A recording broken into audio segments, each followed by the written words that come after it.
One of the most important questions a leader can ask themselves is, how do I get my teams, my organization to move faster? That is the challenge that all leaders face.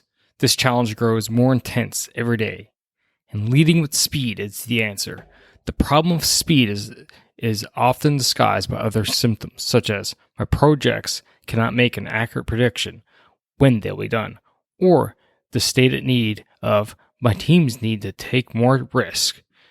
The real need is not reckless risk taking that will lead you to even more problems and niching even later. The real need is for speed. Today, my guest Alan Willett and I discuss topics such as how leaders can own the accelerator, how leaders can avoid data analysis paralysis, and how they can get in the mindset for leading with speed. Ladies and gentlemen, welcome to the Moving Forward Leadership Podcast, episode 127, Lead with Speed with Alan Willett.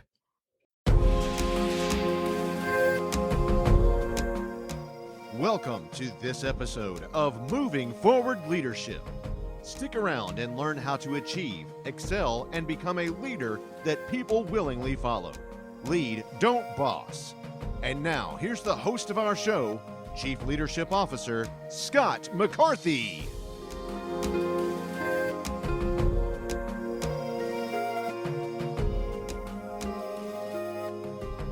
Welcome one, welcome all. It is your Chief Leadership Officer, Scott McCarthy.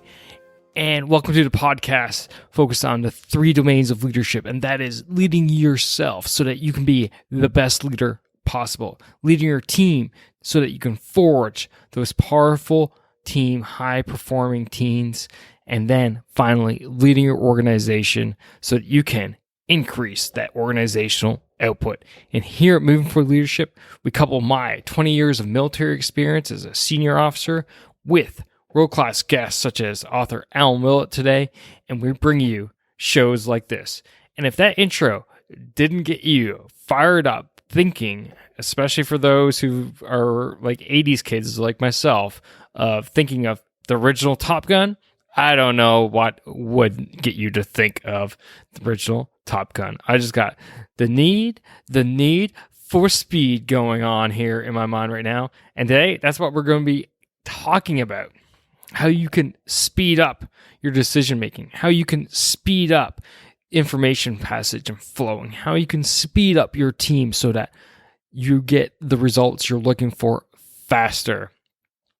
And Alan Willett, he's the master of friction points of organizations that are highly dependent on technology. And this ranges from world-class software products to basically products they use to create their own advantage. He's an expert who transforms organizational friction points to provide positive results for business and the people that create and use technology. And this isn't just about technology today.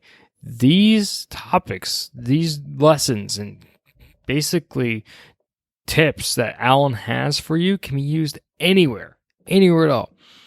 And it's going to help you lead your organization faster and enable you to, take less risks, but at the same time, empower your organization to do better.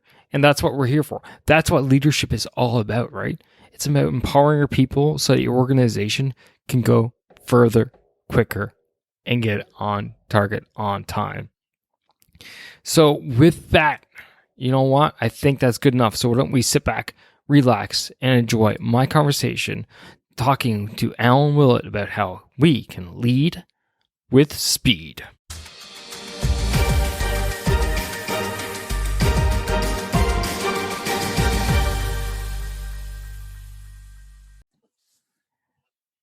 Alan, man, welcome to the Moving Forward Leadership Podcast. It's so great to have you here.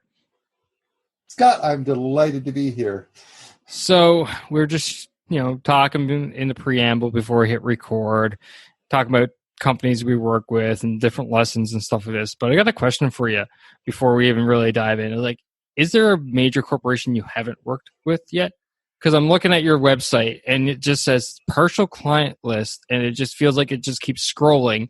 And I look and there's like, HP, Pearson, Reuters, I got to tell you though, banks. Yes, yes, all true. But there's a couple that I haven't worked with yet. Apple. I really want in with Apple. One, because I'm a major Apple user, and two, I know they need help. Oh, there's a goal for you, right? If you get in, let me Absolutely. know. Maybe not, Yeah. actually. I'm an anti-Apple guy, so if Apple's listening, feel Okay. free to still hire Well, me, but I'm not a big fan of your products. okay. Well, we can get into Google as well. I haven't gone to Google yet either. Yeah, there we go. Now we're talking. But no, seriously, it's great to have you here. I was stoked when I got the pitch for you to come on the show. I love the concept and and the idea behind the book, Lead with Speed. But what I like hearing about from authors is what's the inspiration behind the book in the first place? What got Alan Willett up and go, I need to write a book one day, and you know what? It's going to be all about leadership and leading with speed. Okay. Well, this one specifically, this is my second. I have a third one working on, but Lead with Speed is origins is this. I work in a lot of high-tech, high-pressure product development organizations, which I love that work. And all the managers are always in a hurry. They want to get to the fastest way to the market they can, the fastest way to get the things out the door. They're under such great pressure because it's so competitive.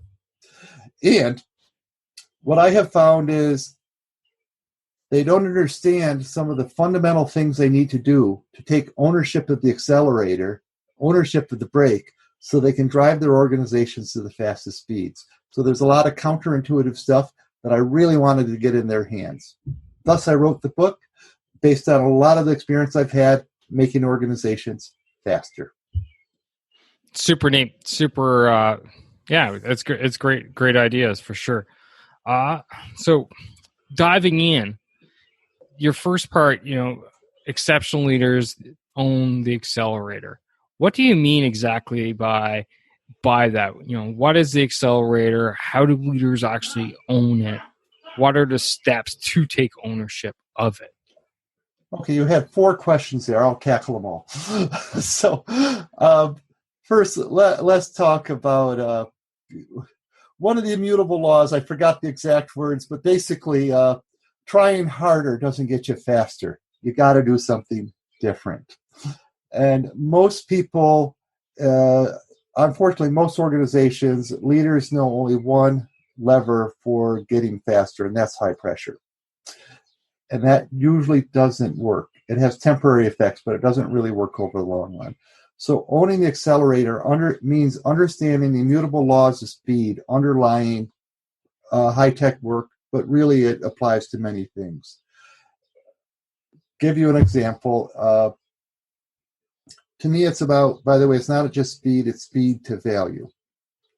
It's a lot of organizations I've worked with say they want to get faster, but then when I ask them what it means, they can't articulate it.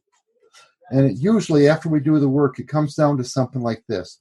We want to innovate faster than our competitors. And once we articulate that, we can actually start to measure that. We can say, okay, how many features did your competitor get out that was on your drawing board that you didn't? And how many did you get out that they didn't? And they actually start to get a much better sense of how fast they are in comparison to the people they're competing against. Is it making sense so far? Absolutely. So getting to the owning the accelerator part, I'll just highlight my own personal experience about this. I was fortunate to take a really intense software engineering class where I was getting to write code, and it was the exact same program all of us in the class were writing, 25 people. And I found myself to be one of the slowest in the class, if not the slowest in a few programs. And I realized that I really hated that because I am a competitive guy. I've run races, I've done stuff. And even though I hadn't actually written code in about 15 years, it was upsetting. That was an excuse. I was being a victim. And what I did is I actually was able to, in the class, we actually captured a lot of data, understand where our speed bumps were, where our performance problems were. So a lot of the high-tech organizations that I work with do not have this data. I did. having this data, I was actually able to identify areas where I was doing intense rework, which was wasting a lot of time. I understood the root causes behind it. I was able to eliminate those root causes. I was able to take care of the accelerator by actually understanding what was going on and making changes. Those changes rocketed me to the top 10% of the class in speed and quality before I was done, from the bottom to the top. And it was because I had to do things differently and I needed the data to do that. Same is true for organizations. To own the accelerator, you got to stop trying harder, understand what's going on. So if I understand you correctly, having a clear understanding of your baseline, the current situation where you're at right now is absolutely crucial. And why? It's not just the results. What has led to those results? What is the underlying activities, process, and data? Understand that, and you start to develop the gold mine of where you can actually shift gears, change things, make things better. Right. So because you're identifying your problem areas and not making changes in hopes of things getting better, but actually identifying problem areas and developing a plan, executing a plan to improve those areas, whether that is cutting it out completely or tweaking it or making a pivot shift, however you see fit. Yeah, absolutely. And I can give a couple more examples in the real world of out of the classroom into the real tech. I can go high tech and I can go low tech. Let's do it. I got listeners across the board, so I'm sure they will appreciate the real life examples. Absolutely. Okay. Yeah, I'll go low tech first. One of the teams was really responsible for basically dealing with all sorts of support issues, ranging from putting antennas on roofs for communication to troubleshooting radar systems. This was military. And there was a team of like 50 people that were just doing all sorts of physical stuff and some maintaining of software systems. But they were getting beat up by their customers because their response time for a large request was on the order of magnitude of, I forget the exact, but 30 to 60 days. Really kind of atrocious, in my opinion.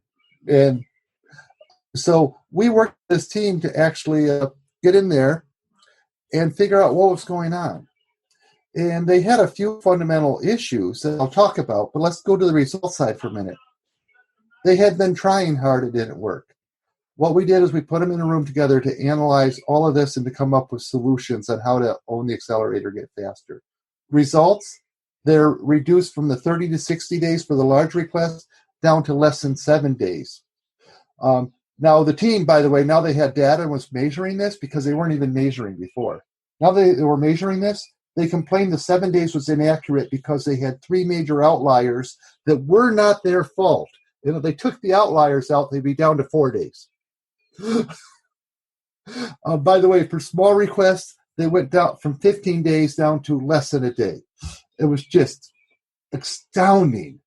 And by the way, this happened in the span of a week. We locked them in a room for a week, and I led them through analysis of this. Some of the major changes they made was simply instead of individuals owning the change requests that were coming in, they made it a team effort, and there was handoffs. When somebody had to leave for lunch or something like that, they handed it off to another player. When somebody went on vacation, they handed it off to another player. They had constant, almost daily, not quite, but almost daily get-togethers to organize and coordinate their work. And one of the people on the team was actually kind of retired on the job. He got invigorated by this. He became mentors to the younger people and really was picking them up and carrying them across the finish line in some cases. So it really completely transformed the team to give them their own data and to give them their power to actually make a difference so they could own the accelerator. That's an awesome story. And 2 things that really stick out to me that I personally love is, 1, the trust amongst the teammates to hand the files off, hand the projects off from one to the other. I'm like taking my work, handing it off to the next person, trusting that person's going to take it and run with it while I'm not there. And two is the communication aspect. And if the listener who's listened to this episode has listened to the podcast for the 100 and close to 130 episodes now, they know that I talk about communication and trust probably every single episode, because to me they're just cornerstones of teams, organizations, and leadership in general. So I absolutely love that, and I think it really highlights the power of those two things. Yeah. So After that, Scott, that is perfect. I agree. Trust is one of the key elements to speed. Go ahead. So what's the next story I was going to ask? The high tech example is this was really classic. This is detailed fairly well in the book. There was a team that was really the engineers were constantly whining. By the way, the reason I say whining is that's what management heard. Whining about their technical debt. Do you know what technical debt is? Yeah. Okay, it's like to me, it's like having a sports car and putting a big lead weight behind it. You have to drag. And in a high tech, it means you basically have a really badly architected design system that you're trying to maintain. And they had this, and they're whining about it. Meanwhile, management was whining, and this is what the developers heard, that the team was going too slow. You see the mismatch here? They were actually talking about the same thing, but they didn't know it. So what I worked with them with is to actually take and look at their data, which they were shocked about. Is what we did is we took and looked at their cost of quality for a well-architected, well-designed part of the system. And cost of quality is basically how much time they spend in development versus test and rework. In the well-architected place, they were around 30% test and rework. And the badly architected, badly designed, they were about 90% rework and test. So 1 week of development, 9 weeks of test and escape. Really, it was that bad. And the amazing thing is, most people really don't know how to put data together, how to measure these things. So we actually measured these things. We found out that they were actually going, as you can see here, about 10 times slower in the badly designed, badly implemented part of the system. So after them, they had been complaining to each other about this for 10 years. In the span of a week, we had a major investment of getting 10 engineers across 2 years to develop a new architecture, new design, etc. Flash forward, they went from that to they're in that system now. They're not going just 10x faster. They're going almost 20 times faster than they used to. They're able to develop features they couldn't develop before. They could develop in 2 weeks and deploy. They actually were able to start a brand new product line based off from that. That's owning the accelerator. It's understanding what's going on underneath it and making the investment to go faster and to be able to prove it with data. Wow. When you first explained that disconnect, I was shaking my head and taking a deep breath. I'm like, wow. So you have basically self-eating ice cream cone going on. Management demanding faster results, and the engineer saying, "Well, I can't give it to you because the architecture is crap that's lagging this down."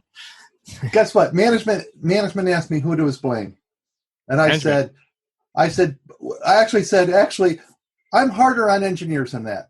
I said, management, you're 100% to blame. Engineers are 100% to blame. So that might confuse you. Let me tell you why. No, I get it, but go for it. Okay. Well, here's my why. I would be curious of your why.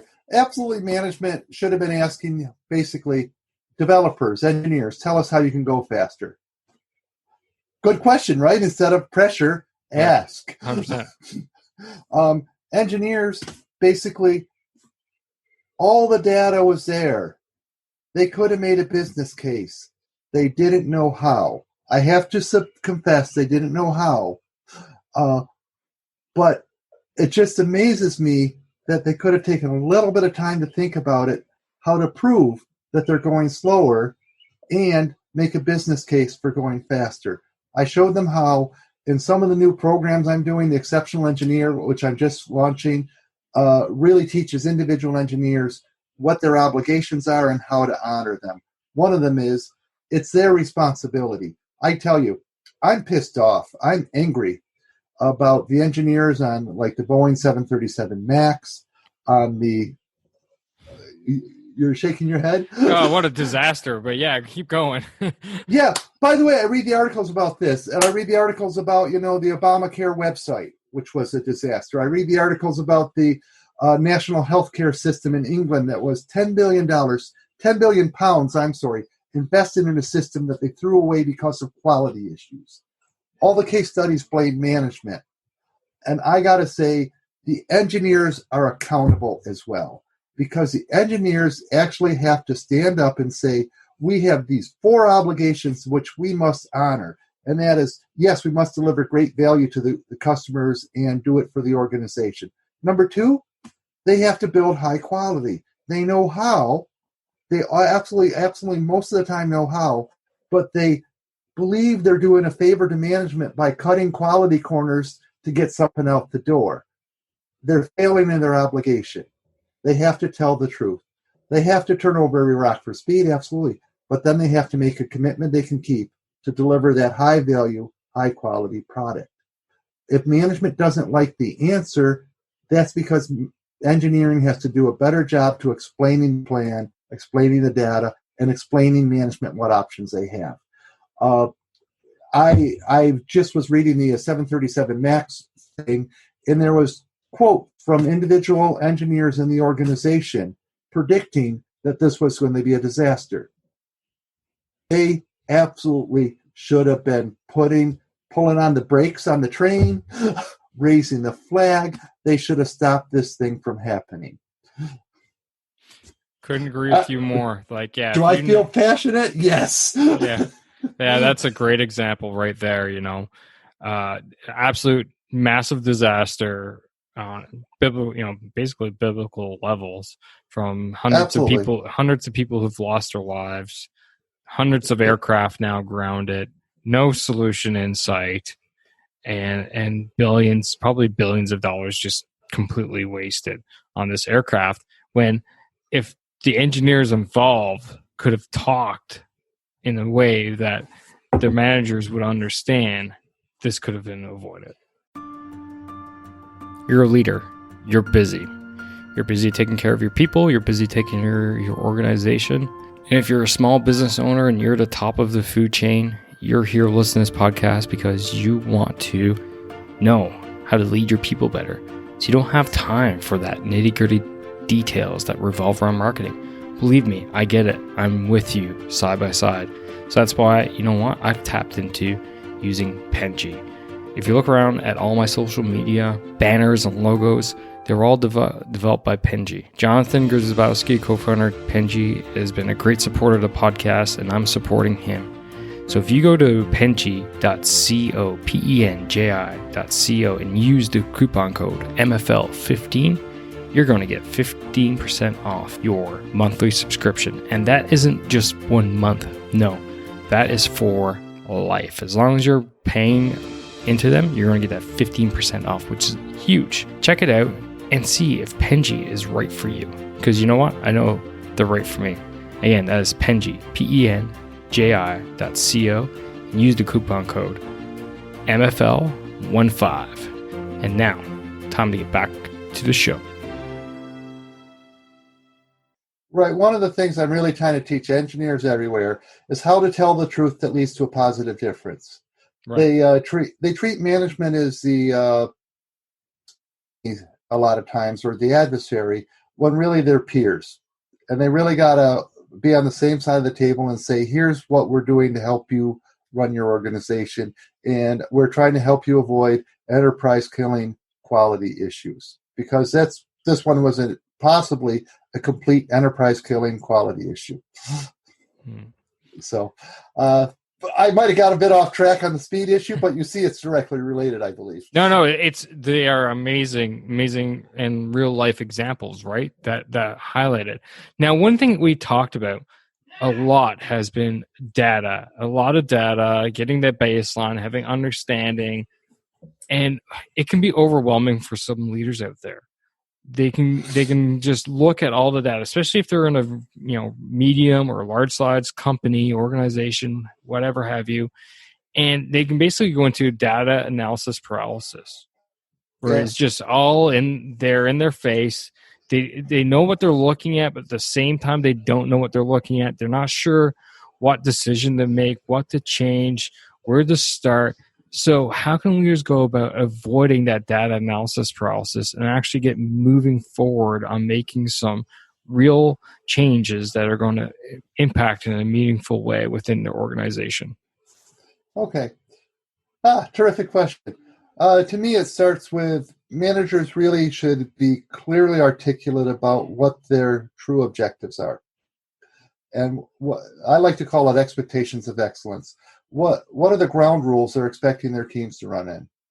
So, and again, I'll stick with my bailiwick of high tech, but it's fairly simple. It applies to lots of disciplines. First off, how do we know?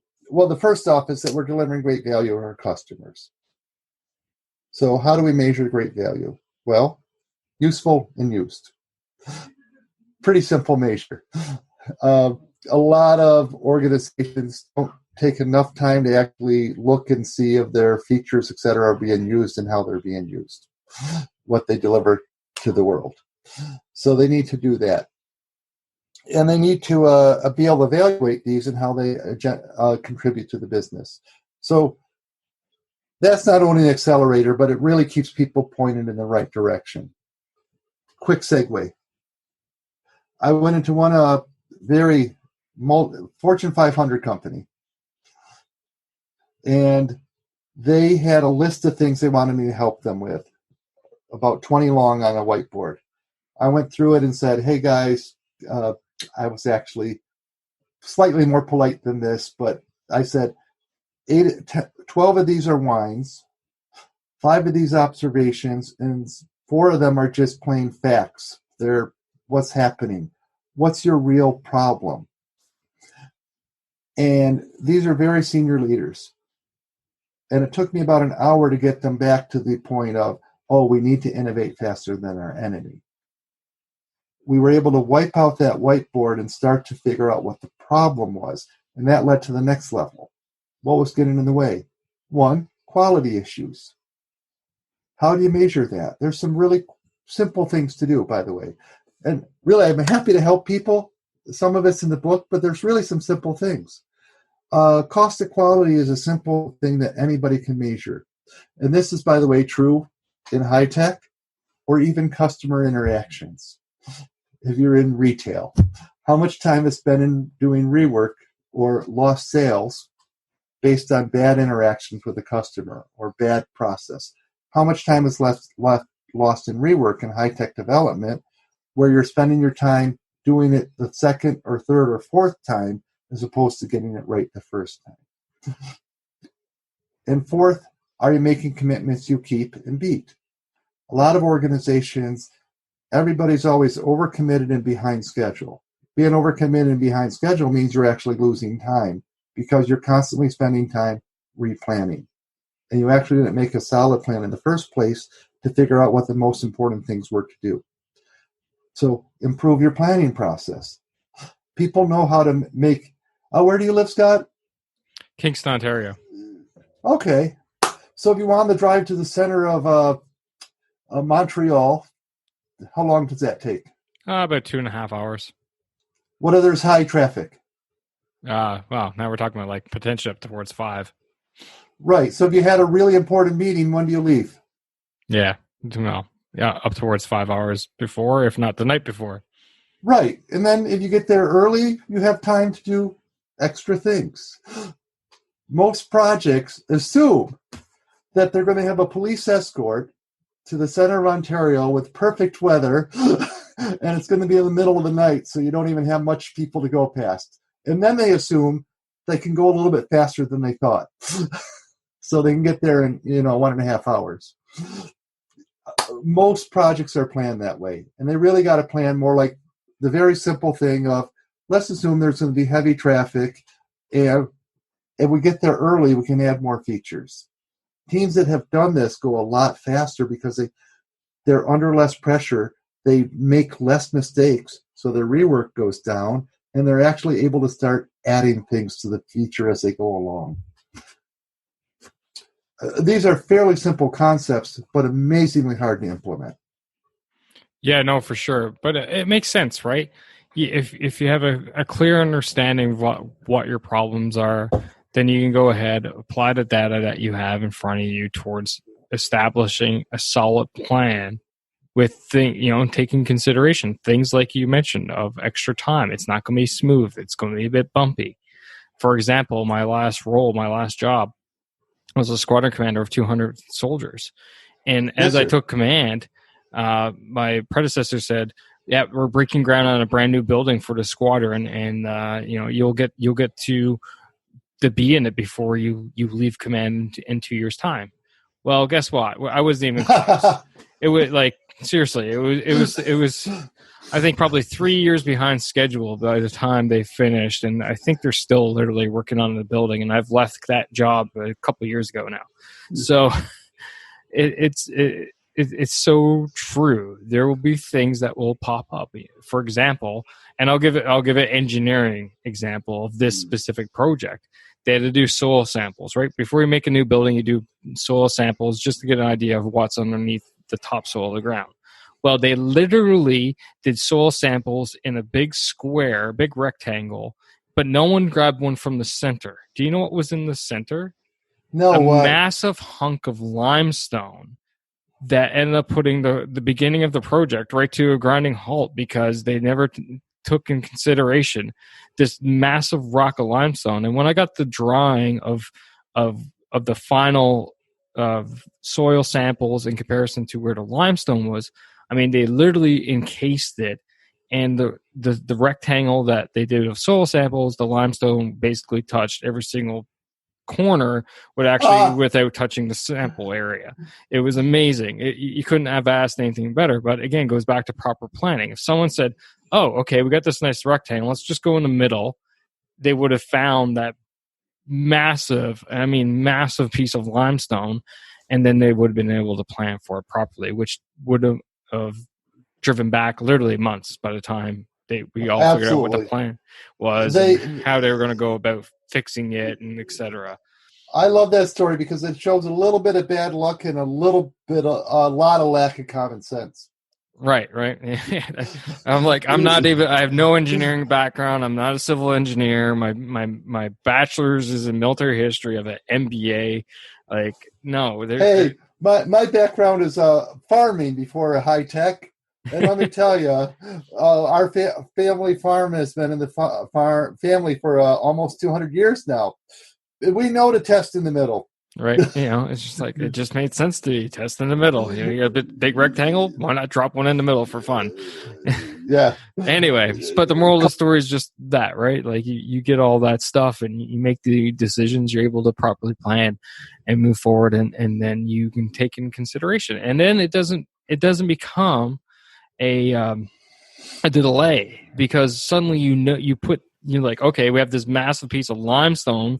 We incorporate that into the plan of the construction of the building from day one. Not even day one, minus whatever months, if not years, of the plans for the building. So, anyway, I digress. Hey, but back to your question, I realized I didn't summarize. You asked, how do you simplify getting the good data to be able to know that you're owning the accelerator? One, know what your speed to value is. What are you headed to, or how do you know that you're going faster or not? Really put some simple measures in place. Two, quality. Understand quality. At the very least, measure cost to quality. How much time you're spending in rework or lost products. Or three, know if you're making commitments you can keep. Track your projects and say, are they delivering on the time they said they would, the features they said they would? And by the way, if it's bad quality, it's not on time, it's late. If you got something from Amazon that's broken, it's not on time. That's a very valid point for sure. So we're talking about leading with speed and all these things, essentially doing a lot of good planning up front, which essentially what comes out is another army story is gonna pop out here, but I can hear I can hear one of my first weapons instructors yelling at me on the rifle range right now, and he would yell at us, "Smooth is fast." Absolutely. We would be doing our weapons drills, and we would be doing change mag drills, movement and fire, and all this stuff. And he would be constantly yelling at us, "Smooth is fast, smooth is fast." Took me years, but I realized, you kind of move that across into the leadership world, and that works as well. And that's a lot of what you're saying here. Smooth is fast. And leading Absolutely. with speed is all about being smooth so that you don't waste time going back to fix the things that you shouldn't have had to fix in the first place. Because it takes a certain mindset, right? You got to be in that mindset. You got to be thinking that way as a leader. So how can leaders get into that mindset of leading with speed, being smooth to be fast? Absolutely. First, let's talk about the login. Own the accelerator means you're starting to have the mindset that you own the speed of the organization. So I'm going to give you two major ones that leaders should really consider. One is what I call remove the sand from the gears. And this is the difference between a casual bicycle racer and a professional bicycle racer. Somebody that rides casually will probably not take care of their gears at all during the riding season. And perhaps they'll take it in once a year to get it cleaned and taken care of. The professional cyclist is going to clean their gears after every ride. Make sure the grit's out of them, making sure there's not going to be any problems. The organizational equivalent to this is, to me, some fundamentals, which really shocks me that I find so much of a problem around the world. Running meetings. Have you seen problems there, Scott? None, no meetings, no problems in meetings whatsoever. Yes. So some of the things I suggest, by the way, are pretty simple. One is I suggest an anonymous survey for everybody to evaluate the major meetings they attend weekly or monthly and say, number one, on a scale of -5 to +5. By the way, I like negative to positive because, to me, there's negative value. So one is, what's the value to the organization of this meeting in their perception? And two is, what's the value to themselves? And I had multiple meetings come up in these anonymous surveys where it was -5 on the value to the organization, -5 on the value to the individual, and that was across the board, including the meeting leader.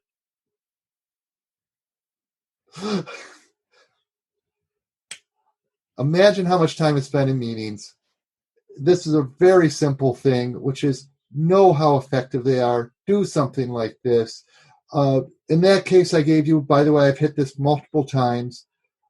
Some leader had inherited a meeting and they kept it running because they thought other people wanted it.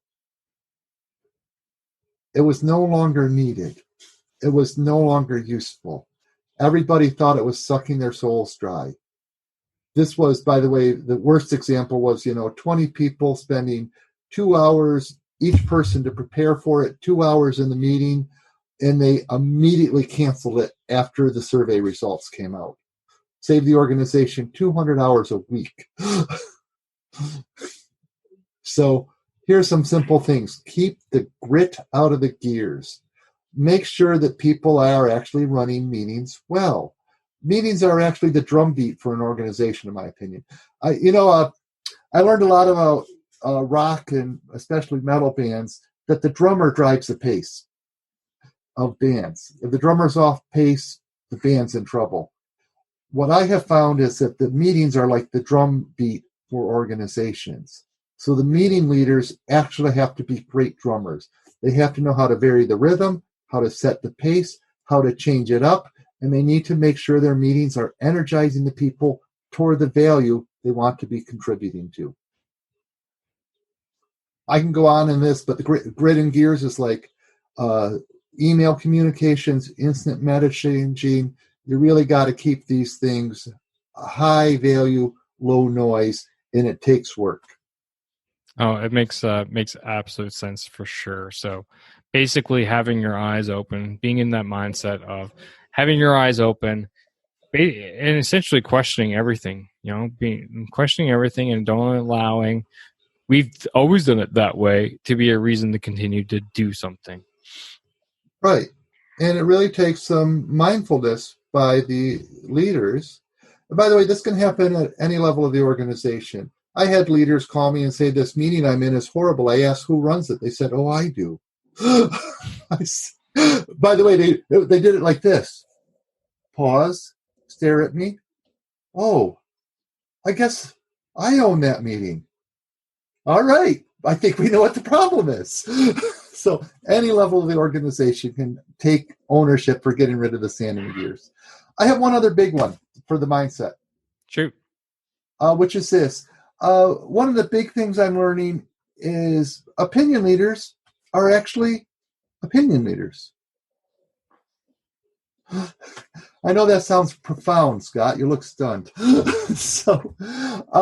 here's what a lot of organizations miss is that if you take some exceptional, this small group of people that even represent across larger organizations, and you're able to get them at the various levels, these opinion leaders together, and give them some exceptional training and exceptional mentoring, they can change the whole organization because they truly are opinion leaders.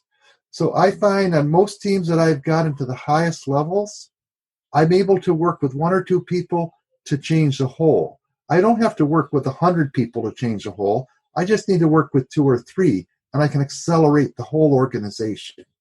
So find this pattern inside your organization and work to crystallize it and focus on there to change the whole. This is what I call leadership force, which is, I like to play with physics. I don't know if this quite works, but force equals mass times acceleration. If you can get the whole group going faster, you have leadership force. How can you do that with the littlest pressure, the littlest force bit? And that's, to me, where you can get these people and move them, and have them move the whole. You got a long lever that way. I refer to that as leadership force multipliers. And that force multiplier being another Army term that I've turned. But essentially, it takes your ability, your capacity to lead and motivate and do everything at the top, but it multiplies that ability because you're empowering, you're developing, you're enabling everybody below you. So then you turn around and you have the time to deal with the stuff that you should be dealing with. By the way, I find in commercial that they struggle with this because they want to treat everybody equally. Yeah, you can't. Now, the Army has Rangers, correct? American Army has Rangers. I'm Canadian, so. Oh, Canadian. What do you have for Special Forces? Well, we have what we refer to as the Canadian Special Operations Regiment, which is, I guess, kind of Rangerish, kind of. And then we have our Special Assaulter Unit, too. Our counter-terrorist guys. But these are basically the elite forces. Right. And how do they get in there? They go through a selection process. Right. By the way, they want to be in it. That's 100%. What I have found. You kind of have to want to be in that type of place. You have to want to be in it, and you have to work hard to get it. 100%. And this is what I'm working with leaders across commercial, and by the way, even in military, with the engineering organizations, et cetera, which is, it's okay to have some elite forces. It's okay to create a special program. You can change a whole organization with a special program that's highly intensive, highly skilled mentors, highly skilled training, and that's really difficult. And if you change those few people, other people are going to want to be in this program. You're going to change the whole organization by creating your elite forces. So that's the other big thing I'm working on really now to change the world, is creating the elite forces in the world of high tech. It's really exciting and fun, and people really are, it's changing their lives and changing the lives of people around them, as well as creating great value for the organization. It makes 100% total sense to me personally. It's like, where do you put, I always use the analogy of investment, right? MBA money. I kind of like money. So I always use an analogy of investment. Well, you have 5 investments. You got your 3 solid ones. You got one poor performing one, and you have a top tier performing one. Where do you go ahead and dump your next $5,000 that you suddenly got to invest money into? Do you put it in your solid performing ones? You might put a bit. Do you put it in your poor performing one, hoping that it's going to pop up and you get some good your returns? Poor performing ones might feel bad. You should put some money there. Yeah, well, sorry. I'm kidding.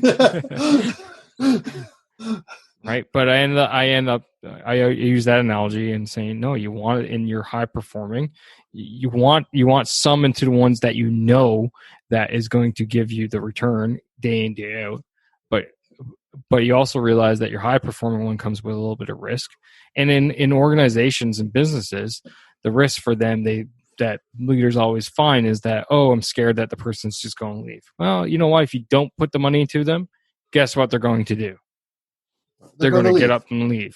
If you do put the money into them, one of 2 things is going to happen. One, they're still going to leave because they find an opportunity elsewhere. Congratulations. Net sum, 0 gain. Doesn't matter. They're still gone. Or 2, you're going to inspire them to stay around because they enjoy the way that they're being treated, respected, and all this jazz. Absolutely. So, Alan, my man, this has been a great show. I've thoroughly enjoyed it. There's so much practical things in there for the listener that they can go ahead. Hopefully, they were taking notes, and they can go ahead and implement some serious changes in their organization, in their team, in the way they lead today, tomorrow. But as we wind down the show now, I got a couple last questions for you. And that is, one, I ask all the guests here at Moving Forward Leadership, and that is, according to you, Alan Willett, what makes a great leader? Okay, great. I'll tell you the difference between a good leader and an exceptional leader. A good leader works hard and puts in a lot of effort, and they'll put in a lot of sweat, and they really do good work. Exceptional leader actually doesn't put in a lot of sweat. They put in a lot of good thinking. They are looking for the exceptional difference in themselves and their people. They're driving for innovation. They're driving for speed to value, and they have a great confidence that it's not just trying harder, it's actually changing how the organization works constantly to make it faster, better, to achieve the overarching goals they want to go for. Absolutely love it. I think it's great. And finally, how can people find you? How can they follow you? How can they get a copy of the book? Feel free to give yourself a shameless plug. Don't forget to mention the T-shirt that you're actually wearing. It's all about you right now. Okay. You can find me on alanwillett.com, WILLETT.com. And you can get the book anywhere. Lead with Speed is available from Amazon, Barnes & Nobles, your local retailers, available around the world. No translations yet, but, ask my publisher.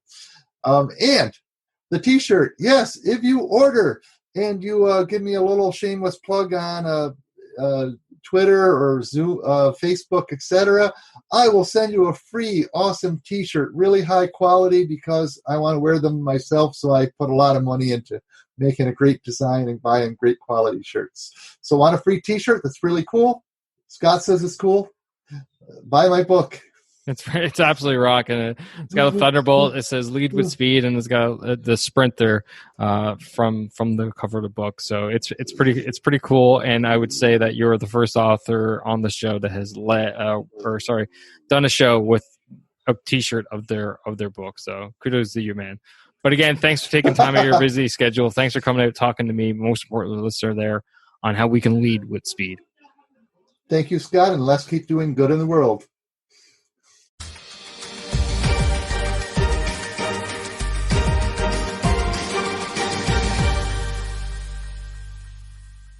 All right, that's all I got for you fine folks today. I hope you enjoyed the show. I hope you enjoyed the interview. And most importantly, I hope you got something out of it. And if you did, remember, R², S², right? Rate and review the show so that it gets a little bit noticed, a bit more. But most importantly, I can help more people, because that's what I'm here for. That's what my guests are here for, is to help more people become better leaders and not being bosses, right? So remember that. R squared, rate and review. S, share the show. Share this show with someone who you think can relate to the podcast as a whole and today's topic. And then finally, subscribe. Subscribe so that you never miss another episode. And you can do that via your podcast playing app of choice through movingforwardleadership.com/subscribe. That's it for today, ladies and gentlemen. And as always, stop bossing and start leading. Take care now.